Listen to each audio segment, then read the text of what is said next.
जी, तो आज हम बात करेंगे differential diagnosis of loss of vision पे।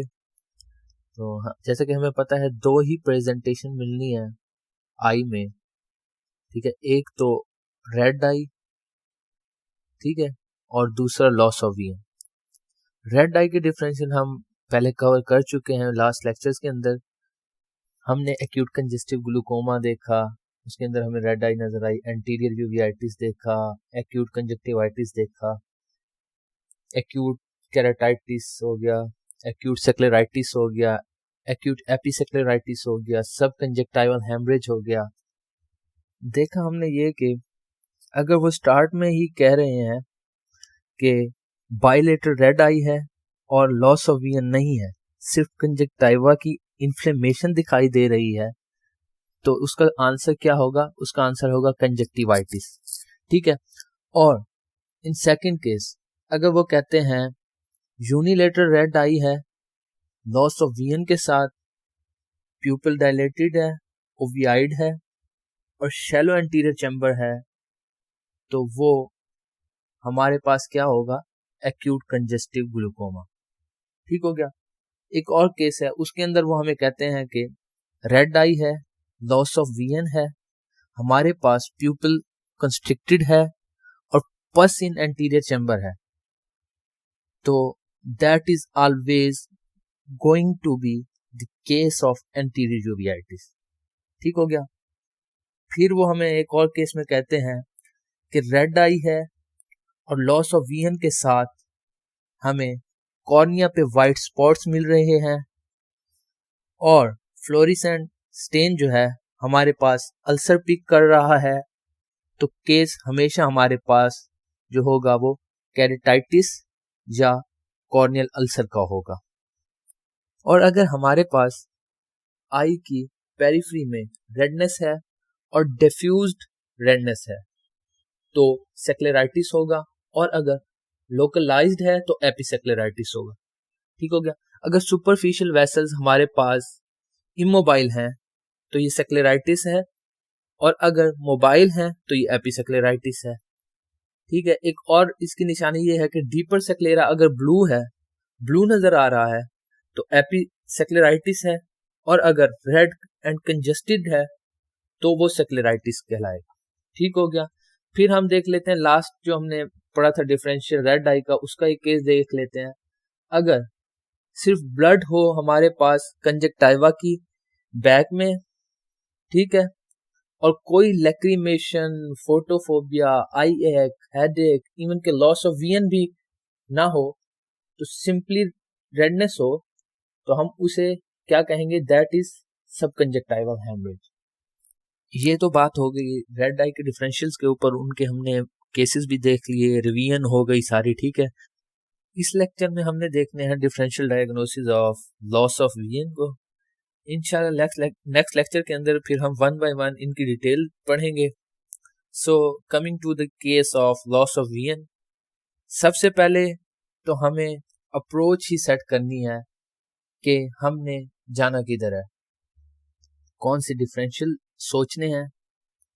तो देखना यह है कि जब लॉस ऑफ विजन का क्वेश्चन हमारे सामने आएगा, तो सबसे पहले हमने ये नोट करना है कि आया कि जो लॉस ऑफ विजन है वो थोड़ी देर के लिए है, ट्रांजिट लॉस ऑफ विजन है, या परमानेंट लॉस ऑफ विजन है। ट्रांजिट लॉस ऑफ विजन थोड़ी देर के लिए या एपिसोडिक लॉस ऑफ विजन होता है, ठीक है। उसके अंदर हमें सबसे पहले जो नजर आता है वो होता है ट्रांजिट इस्कीमिक अटैक। इसकी डिटेल्स जो है हम इसे देखेंगे, उसमें विजुअल फील्ड डिफेक्ट वगैरह भी आते हैं। तो जो ट्रांजिट इस्कीमिक अटैक होता है वो होता है जिसमें focal neurological deficit less than 24 hour के अंदर रिकवर हो जाए। फिर एक माइग्रेन का वेरिएंट है होता है जिसमें माइग्रेन के हेडेक के अटैक के साथ साथ हमारे पास ट्रांजिट लॉस ऑफ विजन भी आता है। उस वेरिएंट को हम कहते हैं ऑफ्थेल्मिक माइग्रेन, ठीक है। ऑफ्थेल्मिक माइग्रेन हो गया। आम रूटीन का जो सादा सा माइग्रेन होता है उसमें लॉस ऑफ विजन नहीं होता, लेकिन इस ऑफ्थल्मोप्लेजिक माइग्रेन के अंदर हमें लॉस ऑफ विजन नजर आता है। ठीक हो गया ये। फिर बाज़ औक़ात जो है रेज्ड इंट्राक्रेनियल प्रेशर की वजह से ये आ जाता है, लॉस ऑफ विजन आ जाता है। That is usually due to vascular compression. ठीक है, वेस्कुलर कंप्रेशन की वजह से ये होता है। इसमें होता ये है कि जो हमारे पास आई को सप्लाई करने वाली रेटिनल आर्टरी वगैरह होती है उसकी कंप्रेशन हो जाती है। ठीक है, ट्रांजिट हमारे पास थोड़ी देर के लिए आ रहे हैं, ठीक है, और खुद ब खुद ही ठीक हो जाता है। ठीक है, तो ये इसकी जो डिफरेंट काजेज हैं हमारे पास हैं ट्रांजिट की, कि ट्रांजिट इस्कीमिक अटैक हो गया, माइग्रेन हो गया, रेज्ड इंट्राक्रेनियल प्रेशर हो गया। Coming to the permanent loss of vision, उसके अंदर फिर हमें देखना होगा कि आया कि ये ग्रेजुअल है या सडन लॉस ऑफ विजन है। ठीक है, फिर सडन के अंदर हमें देखना होगा कि ये यूनिलेटरल है या बायलेटरल।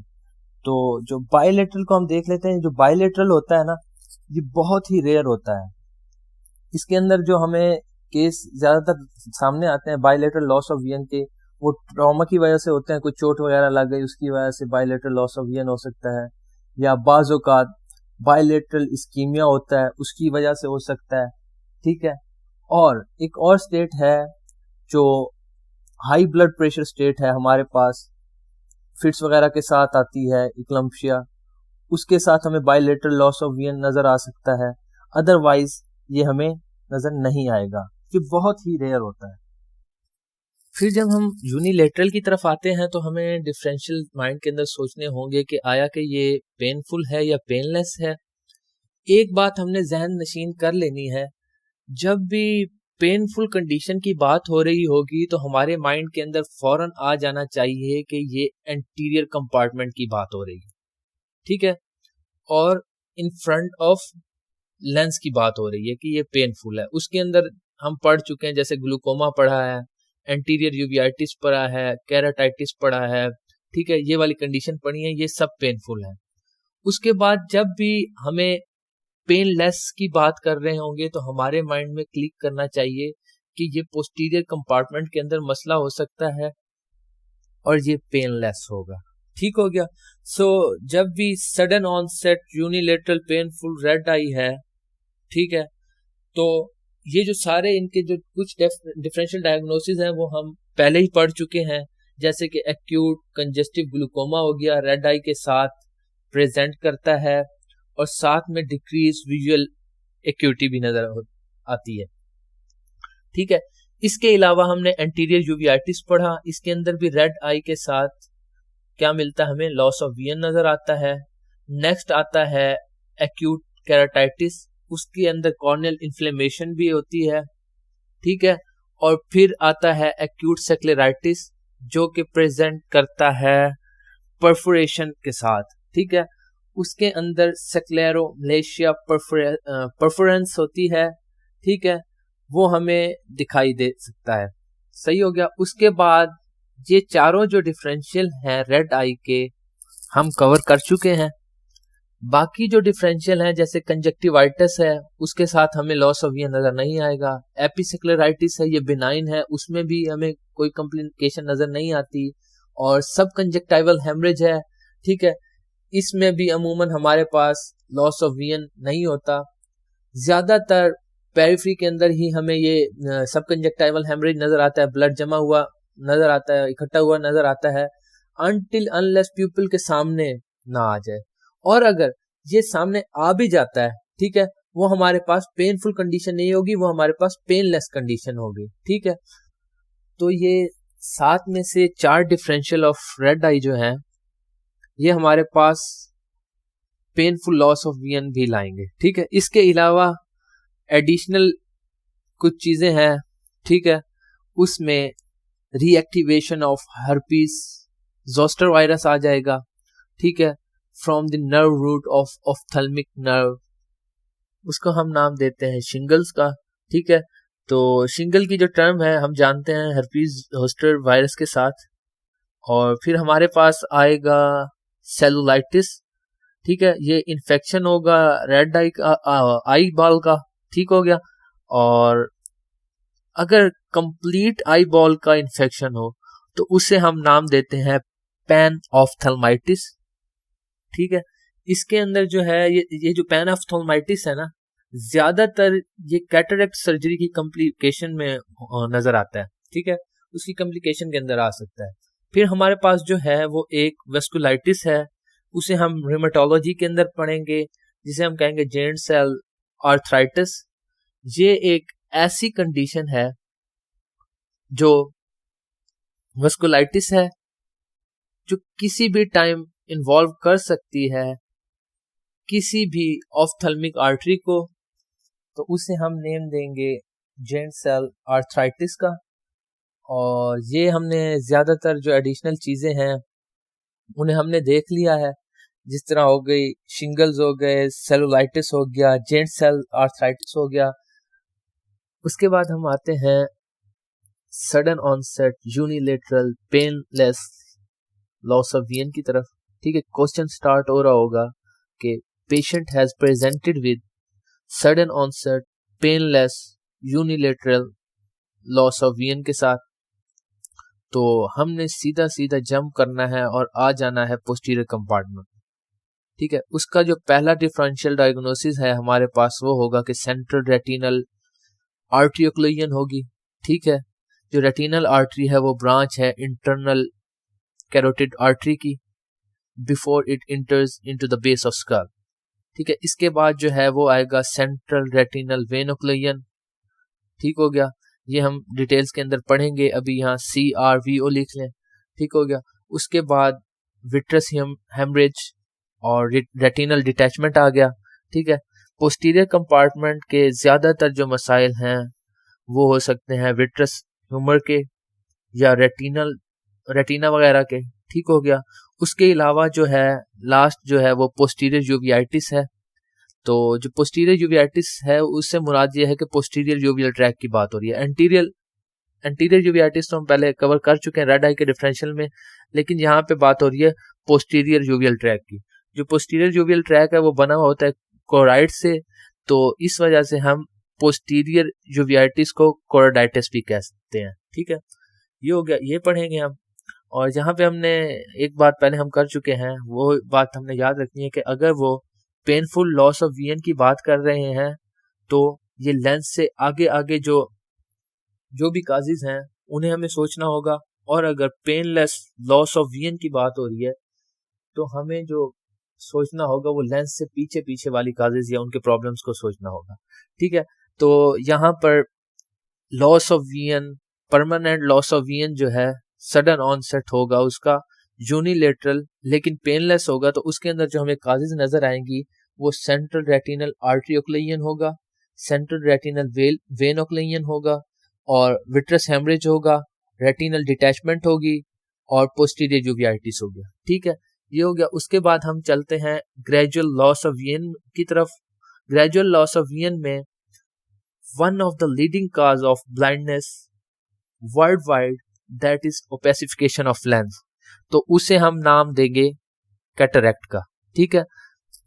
भाई ये नहीं हो सकता कि कैटरैक्ट का केस हो, ठीक है, और सडन लॉस ऑफ विजन के साथ प्रेजेंट करे, तो हमारी अप्रोच तो ठीक होनी चाहिए। ओल्ड एज में कैटरैक्ट हमेशा ग्रेजुअल लॉस ऑफ विजन के साथ आएगा, ठीक है। तो it can not be presented with sudden loss of vision. Sudden loss of vision के जो डिफरेंशियल हैं वो कुछ और हैं, ठीक है। क्लोज्ड एंगल ग्लूकोमा तो पढ़ा है, ठीक है, वो sudden onset loss of vision होगा, उसके साथ रेड आई भी होगी, ये उसका डिफरेंशियल है। लेकिन जो ओपन एंगल ग्लूकोमा है वो जो है हमेशा हमारे पास ग्रेजुअल लॉस ऑफ विजन के साथ आता है, और ग्रेजुअल लॉस ऑफ विजन हमेशा बायलेटरल आता है, ठीक है।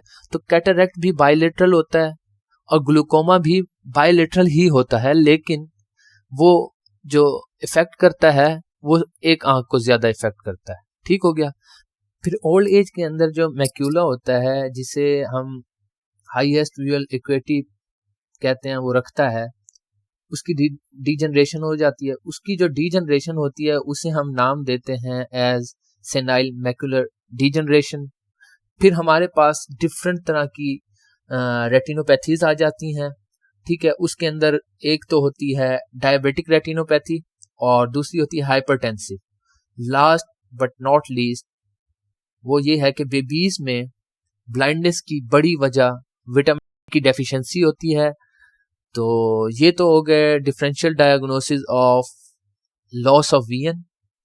कुछ टॉपिक हैं जो हमने पहले ही कवर किए हुए हैं, ठीक है, और वो रेड आई के डिफरेंशियल डायग्नोसिस के अंदर किए हुए हैं, जैसे कि एक्यूट कंजेस्टिव ग्लूकोमा हो गया, एंटीरियर यूवियाइटिस हो गया, एक्यूट केराटाइटिस हो गया, एक्यूट सेक्लेराइटिस हो गया, ठीक है, ये चीज़ हो गई। और क्या कहते हैं, बाकी हमने कुछ चीज़ें पढ़ ली हैं यहीं पे ही, मतलब कि इसी चार्ट के अंदर ही। और जो चीज़ें हमारी रह गई हैं, ज़्यादातर जो हमने डिटेल्स जिनकी कवर करनी है नेक्स्ट लेक्चर्स के अंदर, वो ये है कि यूनिलेटरल के अंदर जो पेनलेस या पोस्टीरियर कंपार्टमेंट के जो भी मसाइल हैं उन्हें डिटेल में पढ़ेंगे। और दूसरा ये कि जो ग्रेजुअल लॉस ऑफ विजन के प्रॉब्लम्स हैं उन्हें डिटेल के अंदर पढ़ेंगे। That's it about differential diagnosis of loss of vision. इंशाल्लाह नेक्स्ट लेक्चर्स के अंदर इनकी हम डिटेल्स पढ़ेंगे वन बाय वन।